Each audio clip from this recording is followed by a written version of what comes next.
If you're on a road trip and you happen to pass through the small town of Liberty, Missouri, which is just outside Kansas City, you may come upon something unexpected as you're flipping through the radio, searching for some road trip tunes. Russian propaganda. Since Russia's unprovoked invasion of Ukraine, media companies and networks have dropped Russian state-controlled media. But small-town station KCXL is remaining defiant. Usually, the station airs religious programming and conservative chatter, but twice a day, the station signals to Radio Sputnik, which broadcasts come directly from the Russian government.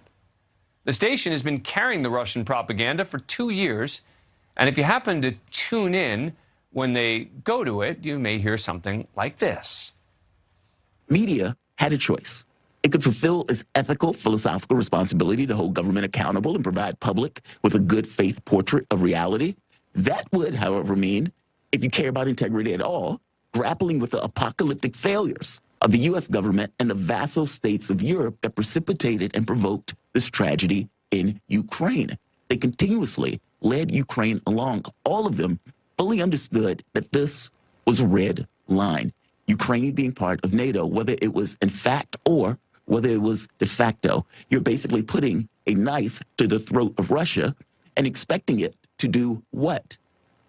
Of course it was going to respond. The United States would respond. And if you are wondering, yes, KCXL is compensated for broadcasting Sputnik. They're paid $5,000 a month to air the programming through the Russian government, who funnels the money via a company in Florida.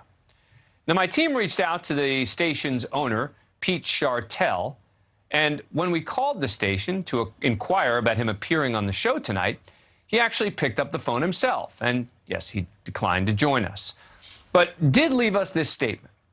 I think it really is my duty to honor the First Amendment rights that we have. We only run a few hours of Sputnik, so I can't speak for all of it. What we run in the morning and evening is all produced in Washington, D.C., who are given an interesting opportunity to express opinions without censorship.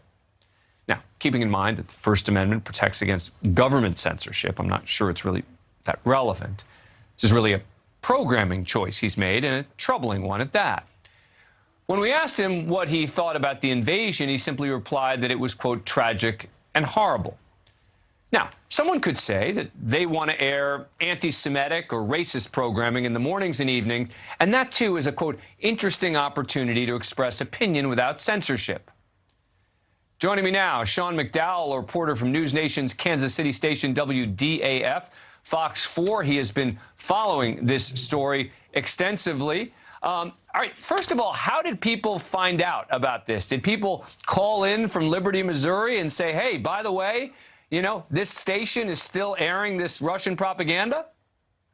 Interestingly enough, and by the way, for the viewers who aren't familiar with Liberty, Missouri, Dan, it sits about 20 miles to the north of Kansas City, so it's still within our metro, Clay County to be exact. The majority of the people that I spoke with, just people on the street, if you will, weren't familiar with Radio Sputnik or that it was being broadcast from a radio station here in the area. As you said, those broadcasts emanate from Washington, D.C., our nation's capital. It's interesting talking with them. They seemed blatantly opposed to it at first, certain in their convictions.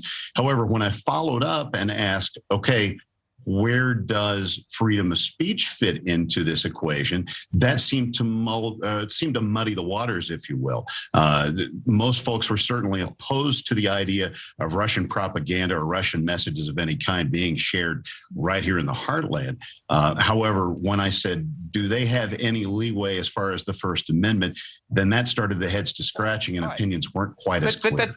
Right, but that's because you're asking people for a legal assessment, and the bottom line is most people don't understand exactly what the First Amendment is or isn't, right? In terms of it being government censorship, no one's saying that the government should step in and stop this radio station from doing it. The reason that RT America had to eventually pull out was because of public pressure, right? The people said, we don't want it. And so I've got to believe that now that this is becoming a bigger story, that there is a lot of local pressure, I would think, and you tell me because you're there, on this station to stop airing it. Maybe not. I don't know. I would assume so. Well, Dan, a day after my story aired here locally in Kansas City, I got an email from someone asking, what are you going to do about it? Me personally, to which I said, I'm nothing. I'm a reporter. They don't pay me to do that sort of thing. However, I did say, if you know of any effort, if you know of a petition or a drive against Alpine Broadcasting, or for that matter, anything akin to all of this, then I'd certainly be interested to know that. However, you mentioned the government involvement in this, or the notion therein. One person that I did speak to on the streets outside the courthouse in Liberty, Missouri, said that she wished the government would get involved. I'm not positive that is their place to do, as you duly mentioned there. Yeah. All right. Well, look, it sounds like this guy's going to keep airing this stuff, right? At least for now. When you talk to Peter Schartel or his wife, John A., or anybody with that broadcast company, they mention two things. Number one, they mention that they're providing news and information for people of Eastern European descent stateside. And believe it or not, I've discovered quite a population of Russians and Ukrainians living in the Kansas City area. However, that's fine. Yeah. Yeah, fine. Well, so also they want to talk about freedom of speech. They want to talk about, again, again, this nonsense of freedom of speech. I got it. He's making a programming choice. It's like, yes. And it's my freedom of speech to criticize him. And it's anyone else's freedom of speech to listen to it or not, I guess. Yeah, but it's a programming decision. To make it sort of a constitutional issue, as if, well, you know, I'm just standing up for First Amendment rights here. Be quiet. You're making a programming choice. You're getting paid by Sputnik. Yeah. Anyway, Sean McDowell from Next Star Station WDF, thank you so much for joining us. Appreciate it. Thanks, Dan. Thank you for watching. Click the red subscribe button below so you can get more of NewsNation's fact-driven, unbiased coverage.